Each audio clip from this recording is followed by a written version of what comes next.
Hello అండి. Welcome back to my channel TSPSC study vlogs. అందరు ఎలా చదువుతున్నారు? బాగా చదువుతున్నారా? అండ్ ఎస్పెషల్లీ టీఎస్పీఎస్సీ గ్రూప్స్కి ప్రిపేర్ అయ్యే వాళ్ళందరూ రెడీగా ఉండండి. ఇంకా ప్రిపరేషన్ స్టార్ట్ చేసేసేయండి. ఎవరైనా చేయకపోతే ఆర్ ప్రిపరేషన్ నుంచి బ్యాక్ వచ్చేసిన వాళ్ళు, చదవాలని ఇంట్రెస్ట్ లేని వాళ్ళంతా చదివేసేయండి. ఎందుకంటే ప్రాసెస్ తొందర అవుతుంది. వాళ్ళు ఎప్పుడైనా పెట్టనివ్వండి. ఎగ్జామ్ ఫిబ్రవరిలోనే వస్తుందా, జాబ్ క్యాలెండర్ ప్రకారమే వస్తుందా అంటే వీ డోంట్ నో. మనం అది ప్రిడిక్ట్ చేయలేము. వాళ్ళకి చాలా ప్రాసెస్ ఉంటుంది కదా. సో మెంబర్స్ అపాయింట్మెంట్ జరిగిపోయింది, చైర్మన్ వచ్చేసారు. ఇంకా మనము ఎవరు, ఆ పర్సన్ ఏంటి, వాళ్ళ గురించి మనం ఇన్వెస్టిగేషన్ చేయకుండా మనం ఈ ఇయర్లో ఎట్లయినా సెటిల్ అవ్వాలి అని చెప్పి చదవడం స్టార్ట్ చేయడం ఈజ్ ఇంపార్టెంట్. వాళ్ళు ఎప్పుడు డేట్ అనౌన్స్ చేసినా, ఎప్పుడు నోటిఫికేషన్ ఇచ్చినా, మనకి ప్రిలిమ్స్ డేట్ వచ్చింది అంటే మనం చదవడానికి రెడీగా ఉండాలి. ఎగ్జామ్ రాయడానికి అంతకంటే ఎక్కువ రెడీగా ఉండాలి. ఆ తర్వాత పోస్ట్పోన్ అయితే బాగుండు. పోస్ట్పోన్మెంట్ కోసం ట్రై చేసేవాళ్ళు వీళ్ళని ఎంకరేజ్ చేయొద్దు మనం ఈసారి. ఇంకా ఎందుకంటే ఇట్స్ బీన్ 2 years. ఇంకా నోటిఫికేషన్ వచ్చేసి మనకి టైం కావాలి, అది కావాలి అంటే మనకి యూపీఎస్సీలో కూడా మనకి ఏమి నోటిఫికేషన్ ఇచ్చిన తర్వాత, అప్లికేషన్ డేట్స్ ఇచ్చిన తర్వాత మనకేమి 1 year టైం ఇవ్వరు కదా. అండ్ ఎట్లాగో ఎగ్జామ్ జరుగుతుందని అందరికీ తెలుసు.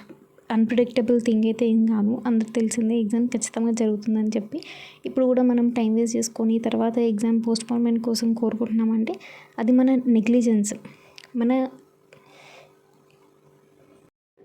100% మిస్టేక్ అవుతుంది అది ఖచ్చితంగా. సో అందుకే ఎప్పుడైనా సరే వాళ్ళు ఎప్పుడు పెట్టినా కూడా రెడీగా ఉండడానికి ఇంకా రివిజన్ స్టార్ట్ చేసేసేయండి.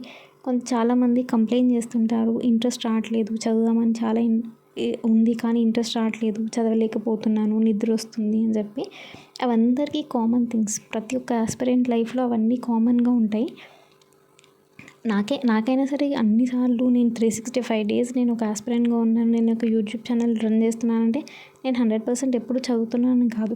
నేను కూడా చెప్తాను ఫ్రాంక్లీ అండ్ హానెస్ట్గా చెప్తాను. నేను ఈరోజు ఇది చదవలేదు, ఇది చదవలేకపోయాను, నా టార్గెట్స్ రీచ్ అవ్వలేకపోయాను, కొన్ని డేసే మిస్ చేశాను కొన్నిసార్లు. సో ఎవ్రీవన్స్ లైఫ్, ప్రతి ఒక్కరి లైఫ్లో ఇవన్నీ కామన్గా ఉంటాయి. కానీ మనము ఎంత వేస్ట్ చేస్తున్నాము, ఆ తర్వాత మనం రిగ్రెట్ ఫీల్ అవ్వకుండా, రిగ్రెట్ అయ్యే స్టేజ్ వరకు వెళ్ళకుండా ముందే మనం రియలైజ్ అవ్వాలి. రిగ్రెట్ ఎప్పుడవుతాము, మనకు రిజల్ట్స్ వచ్చినాకనో, ఎగ్జామ్ బాగా రాయలేదు అన్నప్పుడు. అట్లా కాకుండా మనం ఫస్ట్ ఈరోజు మనం వేస్ట్ చేసాము అంటే నెక్స్ట్ డే మనం వేస్ట్ చేయకుండా ఉండడానికి ట్రై చేయాలి. కొన్నిసార్లు ఎమర్జెన్సీ సిచ్యువేషన్స్ వస్తాయి. అది మనం వేస్ట్ చేసినట్టు కాదు, కానీ తప్పక వచ్చిన సిచ్యువేషన్స్ మనం ఏం చేయలేము. కానీ మనము చదవగలిగే టైంలో టైం వేస్ట్ చేస్తున్నాము అంటే ఎందుకు చదవలేకపోతున్నాము అనేది కూడా మనం అనలైజ్ చేసుకోవాలి. ఎవరో వచ్చి మనల్ని మోటివేట్ చేయాలి, ఎవరో వచ్చి మనకి చదవాలని చెప్పడానికి మనం ఏం చిన్నపిల్లలం కాదు. మనకి ఇంకా జాబ్ వస్తే ఒక డిస్ట్రిక్ట్ని, ఒక మండల్ని మనమే ఒకరికి సజెషన్స్ ఇచ్చే స్టేజ్లో ఉంటాము. సో ఎవరో వచ్చి మనకు చెప్తారని వెయిట్ చేయకండి. అండ్ మీరు టైం వేస్ట్ చేస్తున్నారు, నేను ప్రొడక్టివ్గా వర్క్ చేయట్లేదు అంటే దానికి బెస్ట్ మెథడ్, సొల్యూషన్ ఏంటంటే డైరీ రైటింగ్. మీరు డైరీ రాయడం స్టార్ట్ చేయండి. మనము డే స్టార్ట్ అయ్యేటప్పుడు టు డూ లిస్ట్ చేసుకోవడం ఎంత ఇంపార్టెంటో, డే అయిపోయిన తర్వాత టు డూ లిస్ట్లో అయిపోయినాయా, టార్గెట్స్ అవ్వలేదా కాకుండా మనం డే అంతా ఏం చేసామా, మనం లేచినప్పటి నుంచి లేచి ఫోన్ చూసామా, ఎంతసేపు చూసాము, ఆర్ బ్రష్ చేసాము, తర్వాత ఎక్సర్సైజ్ చేసామా, వేస్ట్ చేసామా, తిన్నామా, ప్రతి ఒక్కటి మనం తిన్నది, పడుకున్నది, ప్రతి ఒక్కటి మనం స్టడీ టేబుల్ పక్కన వెళ్ళిన ప్రతి మూమెంట్, చదువుకున్న ప్రతి మూమెంట్ రికార్డ్ చేసి మనము పెట్టుకుంటే ఎవరో వచ్చి మనకి మోటివేషన్ ఇవ్వాల్సిన అవసరం లేదు. అక్కడే మనకు తెలిసిపోతుంది మనం ఎంత టైం వేస్ట్ చేస్తున్నాము. అంటే నార్మల్గా ఇప్పుడు 8 hours చదువుతున్నాము, 6 hours స్లీప్ తీసుకుంటున్నాము, 7 hours పడుకుంటున్నాము, మిగతా టైం అంతా పోతుంది అంటే అది గాల్లో లెక్కలేసినట్టు. అది కాదు మనకు కావాల్సింది. ప్రతి మినిట్, ప్రతి సెకండ్ మనం ఏం చేస్తున్నాం అనేది మనకి ఒక రికార్డ్ ఉండాలి. అప్పుడు మనకి డే బై డే చేంజ్ మనలో వస్తుంది. అది ఎప్పుడైనా సరే మనమే మోటివేషన్ ఇచ్చుకోవాలి. మనమే, ఎవరో వచ్చి మనకి ఏం హెల్ప్ చేయరు, ఎవరో వచ్చి మనకి ఏది చెప్పరు. మనది మనకు ఉండాలి. మనం ఎందుకు వచ్చాము ఈ ఫీల్డ్లోకి, మనము ఎంత కష్టపడితే ఈ స్టేజ్లో ఉన్నాము, మన కోసం మన పేరెంట్స్ ఎంత కష్టపడుతున్నారు.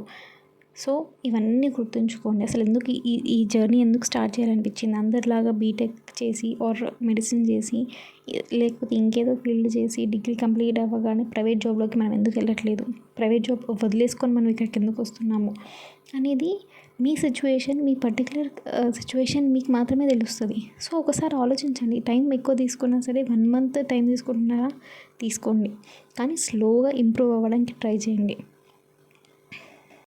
ఇంట్రెస్ట్ రావట్లేదు అంటే మీ ప్లేస్ చేంజ్ చేయండి.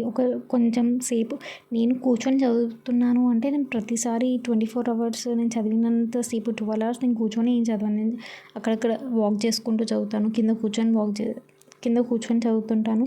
సో పడుకొని కూడా చదువుతాను. కొన్నిసార్లు నాకు బ్యాక్ పెయిన్ వస్తే అవన్నీ నేను రికార్డ్ చేయలేను కాబట్టి నేను కూర్చున్నది మాత్రమే రికార్డ్ చేస్తాను. ఎందుకంటే నేను అన్నిటి దగ్గరికి ఫోన్ తీసుకెళ్ళి నేనేం రికార్డ్ చేయను, అంత టైం స్పెండ్ చేయను బేసికల్లీ. సో మీకు ఏ ప్లేస్ అయితే ఇష్టం ఉంటుందో, ఏ ప్లేస్లో చదవాలనిపిస్తుందో, నడిచి చదువుతారా లేకపోతే పడుకొని చదువుతారా ఆర్ వేరే ప్లేస్ చేంజ్ చేసి చదువుతారా, అది మీ ఇంట్రెస్ట్. అండ్ మీరు ఎలా చదవాలి అనుకుంటున్నారు అనేది మీ మైండ్కే తెలుస్తుంది, మీకే తెలుస్తుంది. సో ఎవరు వచ్చి మీకు చెప్పలేరు కదా. సో అది గుర్తుపెట్టుకోండి. Thank you for watching this video. ఇంకా ఇట్లాంటి టాపిక్స్ ఏమైనా చెప్పాలి అనుకుంటుంటే కావాలి అంటే కమెంట్ సెక్షన్లో చెప్పండి, చేస్తాను వీడియోస్.